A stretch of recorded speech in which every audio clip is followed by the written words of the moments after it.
Salut tout le monde, bonjour, j'espère que vous allez bien. Aujourd'hui, on va résoudre un problème d'une fonction de second degré, bien sûr. Comme vous voyez ici, on a trois questions.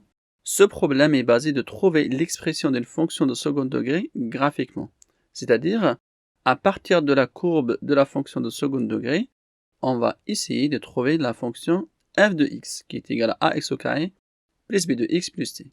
Alors c'est parti pour répondre d'abord à la première question et on nous demande le signe de A.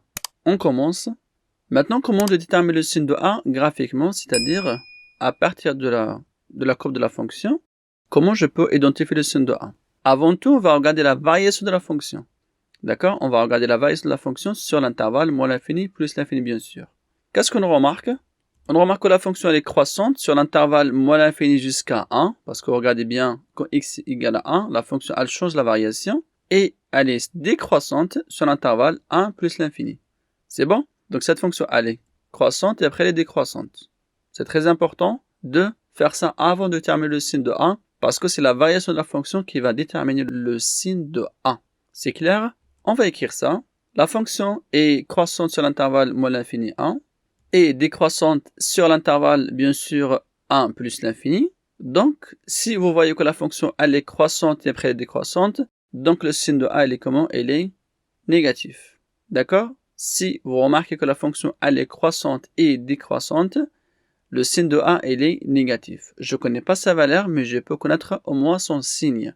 C'est bon? Ça, c'est pas difficile. C'est très simple. On a fait ça dans le cours. Maintenant, je passe à la deuxième question. Donnez le signe de discriminant, justifiez la réponse. Là, il nous demande le discriminant, c'est-à-dire, c'est quoi le discriminant? D'abord, c'est delta. Le delta, il a trois signes. Il peut être positif, il peut être négatif, comme il peut être égal à 0. Je commence d'abord par le premier signe. Donc là, je vais écrire tous les cas possibles et après, à partir de que je vais écrire, je veux déterminer le signe de discriminant. Je commence d'abord par le signe de delta qui est où il est positif. Donc si delta est positif, on a appris dans les cours que la fonction admet deux solutions. Donc si la fonction admet deux solutions, c'est-à-dire la courbe C de f admet deux points d'intersection avec l'axe des abscisses. Donc si la fonction a deux solutions, équivaut à dire que la courbe a deux points d'intersection avec l'axe des abscisses. Ça c'est bon, c'est clair. Je passe maintenant le cas où le delta est égal à 0.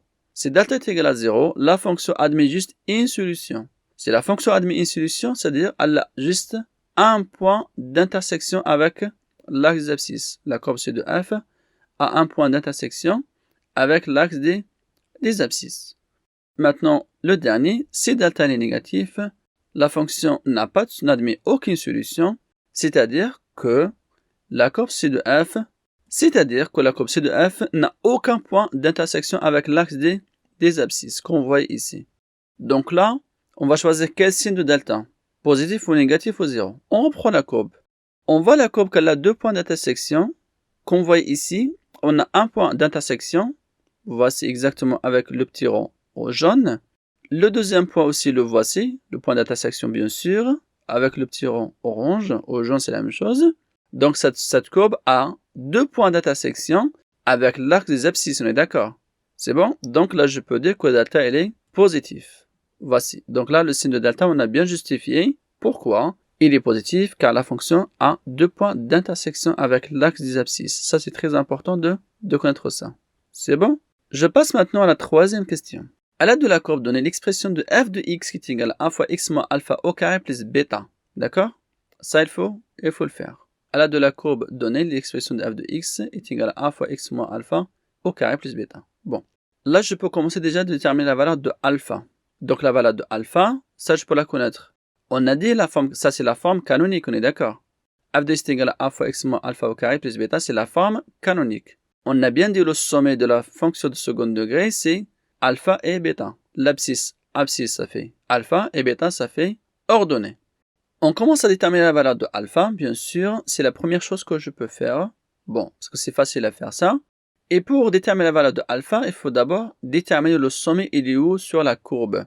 Bon, le sommet, il est juste là, avec là, le petit rond bleu.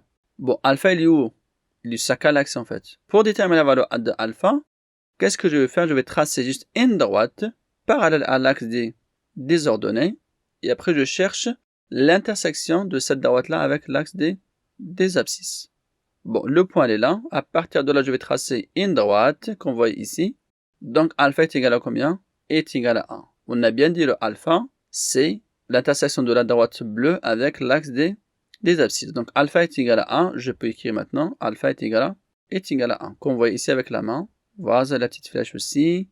C'est bon, vous avez bien remarqué que alpha est égal à 1? Alors, c'est parti. Alpha est égal à 1, c'est réglé ce problème-là. Bon, maintenant, une fois déterminé la valeur de alpha, je peux déterminer la valeur de bêta, bien sûr. Alors, maintenant, comment je détermine la valeur de bêta? Ce n'est pas difficile, c'est la même technique. On a bien dit bêta, c'est l'ordonnée de sommet. Donc, l'ordonnée est toujours sur l'axe des ordonnées. Je vais toujours tracer une droite aussi, qu'on voit ici, une droite bleue, qui passe par le point 6 sur l'axe des ordonnées. Ça veut dire que bêta est égal à 6 qu'on voit ici avec la flèche. C'est bon? Voilà. Donc, bêta est égal à combien? 6. C'est bon, c'est réglé. Maintenant, j'ai trouvé la valeur de alpha, j'ai trouvé la valeur de bêta. Là, je peux dire qu'on a presque fait tout le travail. C'est pas tout, mais presque. Je peux maintenant reprendre ma fonction. Je remplace alpha et bêta par 1 et 6. Voici la fonction. Alors, f de x est égal à a fois x moins a au carré plus 6. J'ai remplacé la valeur de alpha et la valeur de bêta. C'est clair, c'est n'est pas difficile pour le moment. Maintenant, la question, comment je détermine la valeur de a? On ne peut pas lire la valeur de a comme alpha et bêta graphiquement. Ce n'est pas facile. La méthode, elle est très simple. Je vais choisir un point qui appartient à la courbe ci de f. Et à partir de là, je peux déterminer la valeur de a. Regardez bien, qu'est-ce que je vais faire? Je choisis un point. J'appelle ce point a. D'accord, qu'on voit ici. Donc a, abscisse, ça fait 2. Ordonnée, ça fait 4. Un point quelconque, hein? Le point A appartient à la courbe ci de f, d'abscisse 2, d'ordonnée 4. Qu'est-ce que je vais faire maintenant? Je remplace le x par 2 et l'image de 2 par 4. C'est-à-dire que f de 2 est égal à 4. Je calcule f de 2 est égal à a fois 2 moins 1 au carré plus 6. Pourquoi j'écris f de 2? Car le x est égal à 2, bien sûr. A fois x moins 1, ça fait 2 moins 1 au carré plus 6. Jusqu'à là, tout va bien. C'est bon, c'est clair. Mais f de 2 est égal à quoi? A de 2, c'est l'image de 2 par la fonction f. C'est-à-dire que est égal à 4. Donc, je dois écrire ça comme ça maintenant. 4 est égal à a fois 1 au carré plus 6. Car 2 moins 1, ça fait 1. Donc, ça fait 1 au carré. Donc, 4 est égal à a plus 6. Car 1 au carré, ça fait 1. Et a est égal à quoi maintenant? 4 moins 6. D'accord?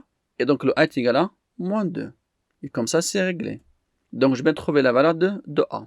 Là, c'est bon, c'est la fin de notre expression qu'on cherche. F de x est égal à moins 2 fois x moins a au carré plus 6. Et comme ça, j'ai bien trouvé l'expression demandée dans ma question numéro 3. C'est bon? La quatrième question, en déduire la forme développée et réduire f.